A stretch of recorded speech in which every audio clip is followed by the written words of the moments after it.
গতকালকে যখন ডাক্তার দীপুমণি গ্রেপ্তার হয়েছেন তখন একটা মজার বিষয় সামনে আসছে, যেটা হচ্ছে আমি জানি না ঘটনাটা কতটুকু সত্য।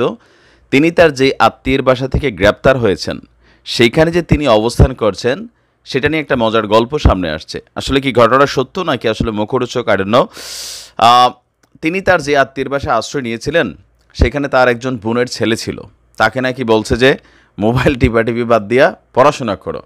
তারপর সে 999 নাম্বারে ফোন দিয়া বলে দিছে যে এখানে ডাক্তার দীপুমণি লুকিয়ে আছে। এরপরেই আমাদের পুলিশ অভিযান চালিয়ে তাকে গ্রেপ্তার করেছে। আর গতকালকে গ্রেপ্তার করার পর আজকে যখন তাকে ঢাকার মেট্রোপলিটন ম্যাজিস্ট্রেট আদালতে উপস্থাপন করা হয়, তিনি এবং আরিফ খান জয়, সেইখানে যেই ঘটনাটা ঘটেছে তাকে প্রকাশ্যে যে কিলঘুষি দেওয়া হয়েছে, আমি কিন্তু সেটার তীব্র সমালোচনা করছি।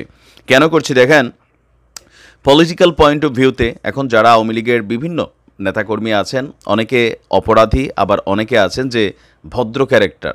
তো ডাক্তার দীপুমণি অ্যাজ এ মহিলা হিসেবে তিনি কোনো ভায়োলেন্স কথাবার্তা অথবা ধরেন উস্কানিমূলক বক্তব্য আমি আসলে খুব বেশি শুনি নাই ওনার মুখ থেকে। পলিটিক্যাল পয়েন্ট অফ ভিউতে তিনি তার বক্তব্য দিয়েছেন, কিন্তু আদালত প্রাঙ্গণে তার গায়ে হাত তোলা, মানে তারা আসলে কারা? তিনি অন্যায় করেছেন, তার বিরুদ্ধে হত্যা মামলা হয়েছে। তো যেই মামলাগুলো আছে, দুর্নীতির মামলা হয়েছে, যাই হোক, সেটার জন্য আদালত আছে, তাকে শাস্তি দেবে। আজকে একজন পুরুষ হয়তো সেটা অনেক নর্মাল হিসাব, এটা বাংলাদেশে ঘটে।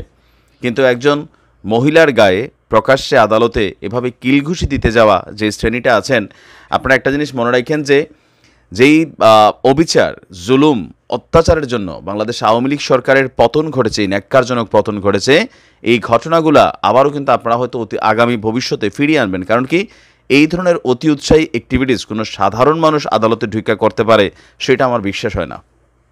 এটা কোনোভাবেই উচিত হয়নি। একজন বয়োজ্যেষ্ঠ মহিলা, তার বিরুদ্ধে যে মামলা হয়েছে পলিটিক্যাল মামলা এখন হতেই থাকবে, তিনি আদালতে যাবেন, তার রিমান্ড হয়েছে, তার সাজা হবে, যদিও কি বলা যে অন্যায় গুরুতর হয়ে থাকে তার ফাঁসি হবে। কিন্তু প্রকাশ্যে এরকম একজন বয়োজ্যেষ্ঠ মহিলাকে আদালতে গায়ে হাত তোলাটা ঠিক হয়নি।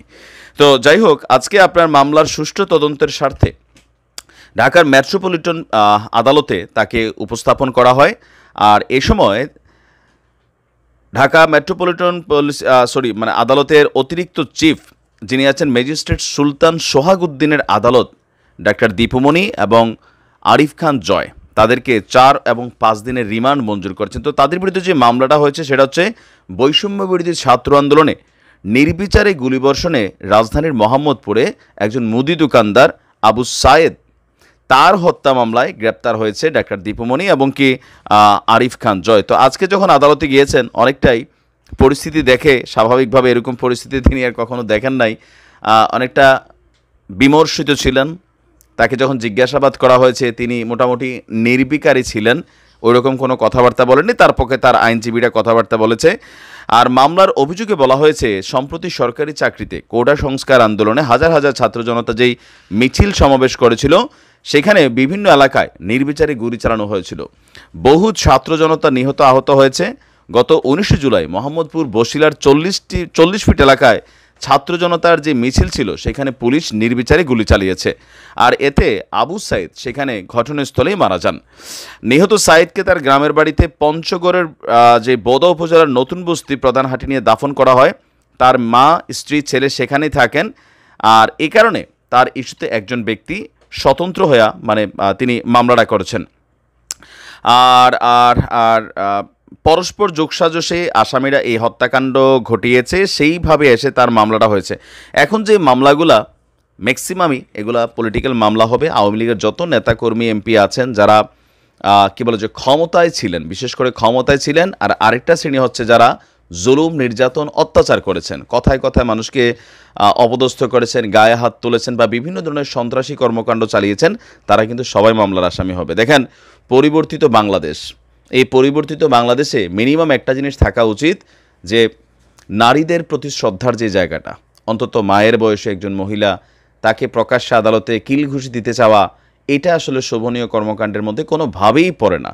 ডক্টর ইউনূসের নেতৃত্বে যে টিম, তারা এই কাজগুলোকে কোনোভাবেই সমর্থন করে না। অপরদিকে দেখছি যে তারেক রহমান, তিনিও তার দলকে বারবার বলছেন এমন কোনো কর্মকাণ্ড করা যাবে না। জামায়াত ইসলামের আমির, তিনিও বলছেন এমন কোনো কর্মকাণ্ড করা যাবে না। তাহলে এই কর্মকাণ্ডগুলো করছে কারা? তাদেরকেও একটু আইডেন্টিফাই করা দরকার। অন্তত দেখেন, আমি অন্য 10টা পুরুষের উপরে ডিম মারছে, ধোলাই দিচ্ছে, সেগুলো নিয়ে কথা বলি নাই, কারণ কিছু জিনিস তারা প্রাপ্য ছিল। ডাক্তার দীপুমণির মতন যারা আছেন তারা পলিটিক্যাল পয়েন্ট অফ ভিউতে ক্ষমতায় ছিল, পদে ছিল, স্বাভাবিক মামলার আসামি হবে, কিন্তু তাদেরকে আদালতে নিলে সেইখানে পুলিশি পাহারার মাঝখানে কিলঘুষি দেওয়া, এটাও কিন্তু কোনোভাবেই উচিত না। এগুলো যারা করছেন তারাও কিন্তু আইডেন্টিফাই হবেন, মনে রাখেন। আপনারা অনেক বড় বিপদ দায়কে আনবেন নিজেদের জন্য, এবং কি পরবর্তী সময় যেই দলের কর্মী হিসেবে আপনাদের পরিচয় বের হয়ে আসবে, ডক্টর ইউনূসের সরকারের আমলেই আপনিও বিপদে পড়বেন, দলকেও বিপদে ফেলবেন। ভালো থাকুন। আসসালামু আলাইকুম।